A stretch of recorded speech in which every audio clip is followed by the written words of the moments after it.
Once, in days gone by, there was a king who had 3 sons. When his sons came of age, the king called to them and said, "My dear lads, I want you to get married, so that I can see your little ones, my grandchildren, before I die." And his sons replied, "Very well, father. Give us your blessing. Who do you want us to marry?" "Each of you must take an arrow, go out into the green meadow and shoot it. Where the arrows fall, there shall your destiny be."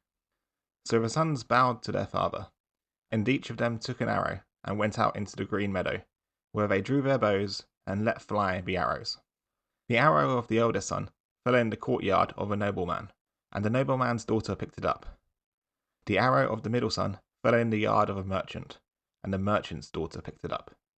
But the arrow of the youngest son, Prince Ivan, flew up and away, he knew not where. He walked on and on in search of it, and at last he came to a marsh, where what should he see but a frog sitting on a leaf, with the arrow in its mouth. Prince Ivan said, "Frog, frog, give me back my arrow." And the frog replied, "Marry me." "How can I marry a frog?" "Marry me, for it is your destiny." Prince Ivan was sadly disappointed, but what could he do? He picked up the frog and brought it home. The king celebrated 3 weddings. His eldest son was married to the nobleman's daughter, his middle son to the merchant's daughter, and poor Prince Ivan to the frog. One day the king called his sons and said, "I want to see which of your wives is the most skilled with the needle. Let them each sew me a shirt by tomorrow morning." The sons bowed to their father and went out. Prince Ivan went home and sat in a corner, looking very sad.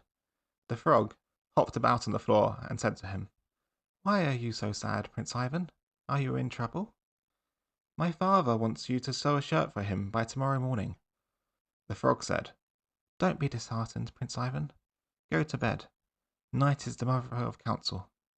So Prince Ivan went to bed, and the frog hopped out onto the doorstep, cast off her frog skin, and turned into Vasilisa the Wise, a maiden fair beyond compare.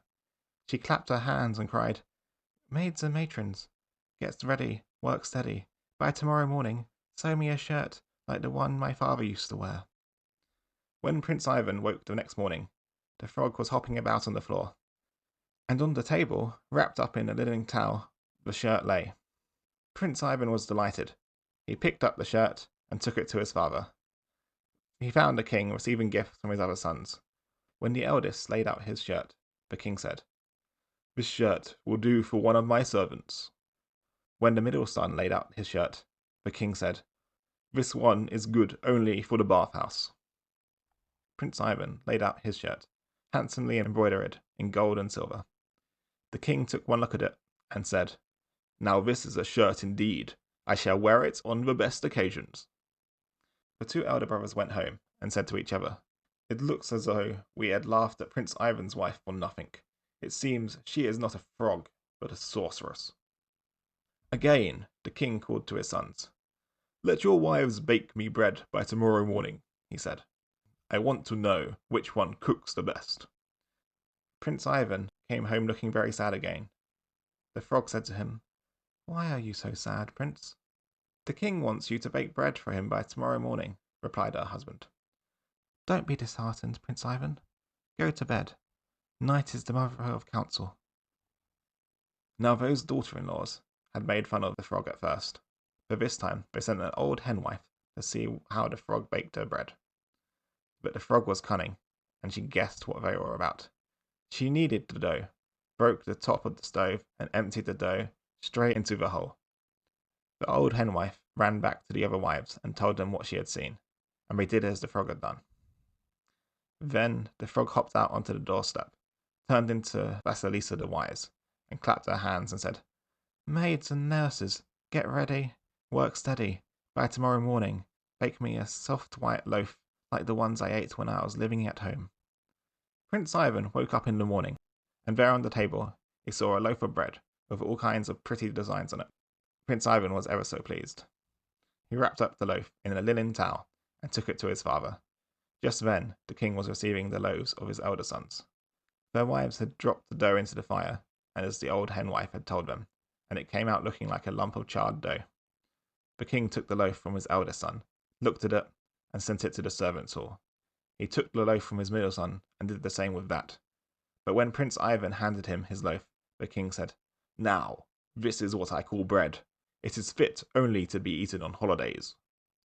And then the king bade his sons to come to his feast the next day and bring their wives with them. Prince Ivan came home grieving again. The frog hopped up to him and said, "Why are you so sad, Prince Ivan? Has your father said anything unkind to you?" "Froggy, my frog, how can I help being sad? Father wants me to bring you to his feast, but how can you appear before the people as my wife?" "Don't be disheartened, Prince Ivan," said the frog. "Go to the feast alone, and I will come later. When you hear a knocking and banging, do not be afraid. If you are asked, say it is only your froggy riding in her box." So Prince Ivan went to the feast by himself. His elder brothers drove up with their wives, dressed in fine clothes. They stood there and mocked Prince Ivan. "Why did you not bring your wife? You could have brought her in a handkerchief. Where, indeed, did you find such a beauty?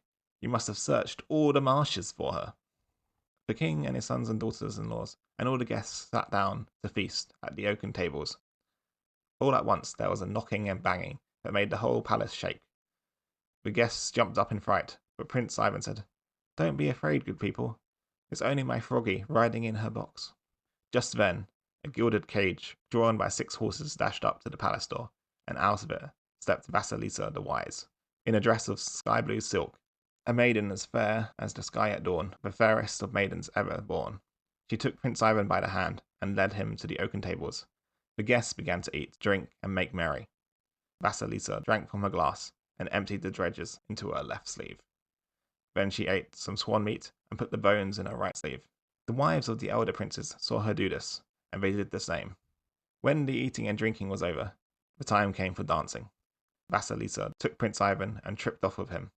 She whirled and danced. Everyone watched and marveled. She waved her left sleeve, and a lake appeared. She waved the right sleeve, and white swans began to swim on the lake.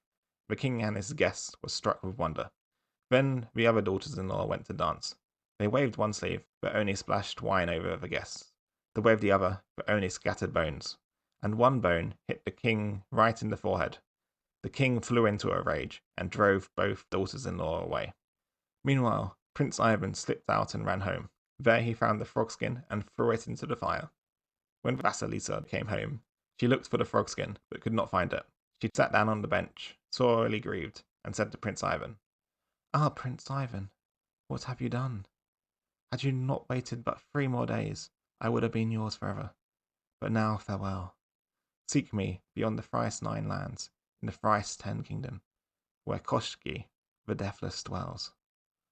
So saying, Vasilisa the Wise turned herself into a grey cuckoo and flew out the window. Prince Ivan wept long and hard, then bowed in all 4 directions, and went forth he knew not where to seek his wife, Vasilisa the Wise. How long he walked is hard to say, but his boots were worn down at the heel, and his tunic was worn out at the elbows. Later he met a little man, as old can be. "Good day, my lad," said the little man. "Where are you going, and what is your errand?" Prince Ivan told him about his trouble. "Ah, why did you burn the frog skin, Prince Ivan?" said the little man. "It was not yours to do away with or keep. Vasilisa the Wise was born wiser than her father, and that made him so angry that he turned her into a frog for 3 years. Ah well, it cannot be helped now. Take this ball of yarn and follow it, without fear wherever it rolls." Prince Ivan thanked the little man and followed the ball of yarn. It rolled on and it came after. In an open field he met a bear. Prince Ivan took aim and was about to kill it, but the bear spoke in a human voice. "Do not kill me, Prince Ivan, for you may have need of me some day." Prince Ivan spared the bear's life and went on further. Suddenly he saw a drake flying overhead. He took aim with his bow, but the drake said in a human voice, "Do not kill me, Prince Ivan, for you may have need of me some day." He spared the drake and went on. A hare came running by. Again Prince Ivan snatched his bow to shoot it, But the hare said in a human voice, "Do not kill me, Prince Ivan, for you may have need of me some day." So he spared the hare and went on. Then he came to a blue sea and saw a pike lying on the sandy beach, gasping for breath. "Ah, Prince Ivan," said the pike, "take pity on me and throw me back into the blue sea." So he threw the pike into the sea and walked along the shore. By and by, the ball and yarn rolled into a forest, and there stood a little hut on hen's feet, turning around and round. Little hut, turn your back to the trees and face me, please." The hut turned to face him, with its back to the trees. Prince Ivan walked in, and there, sitting in a corner, was Baba Yaga, the witch with a broom and switch, a bony hag with a nose like a snag. When she saw him, she said, "Ah, Russian blood, never met by me before. Now I smell it at my door. Who comes here? Where from? Where to?" "You might give me some meat and drink before asking questions," retorted Prince Ivan. So Baba Yaga gave him some meat and drink, and put him to bed. Then Prince Ivan told her he was seeking his wife, Vasilisa the Wise. I know," said Baba Yaga. "Your wife is now in the power of Koshki the Deathless. It will be hard for you to get him back. Koshki is more a match for you. His death is at the point of a needle. The needle is in an egg. The egg is in a duck. The duck is in a hare. The hare is in a stone casket. The casket is at the top of a tall oak tree that Koshki guards as the apple of his eye." Prince Ivan spent the night at Baba Yaga's, and in the morning she showed him the way to the tall oak. How long he walked is hard to say, but by and by he came to the tall oak tree with the stone casket at the top, but it was hard to reach. Suddenly, up came the bear whose life he had spared, and pulled the tree out, roots and all. Down fell the casket and broke open. Out of the casket sprang a hare, and scampered off as fast as it could.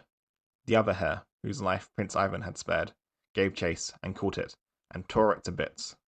Out of the dead hare flew a duck, and shot high into the sky. But in a twinkling the drake, whose life Prince Ivan had spared, was at it. The duck dropped the egg, and down it fell into the blue sea. At this Prince Ivan wept bitter tears. How could he find the egg in the sea? But all at once the pike, whose life Prince Ivan had spared, swam up with the egg in its mouth. Prince Ivan broke the egg, took out the needle, and set about breaking the point off. The more he bent it, the more Koshki the Deathless writhed and screamed, but it was all in vain.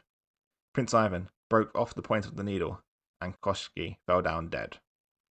Prince Ivan went to Koshki's white stone palace. Vasilisa the Wise came running out to meet him, and kissed him deeply. And Prince Ivan and Vasilisa the Wise went back to their home, and lived in peace and happiness to a ripe old age.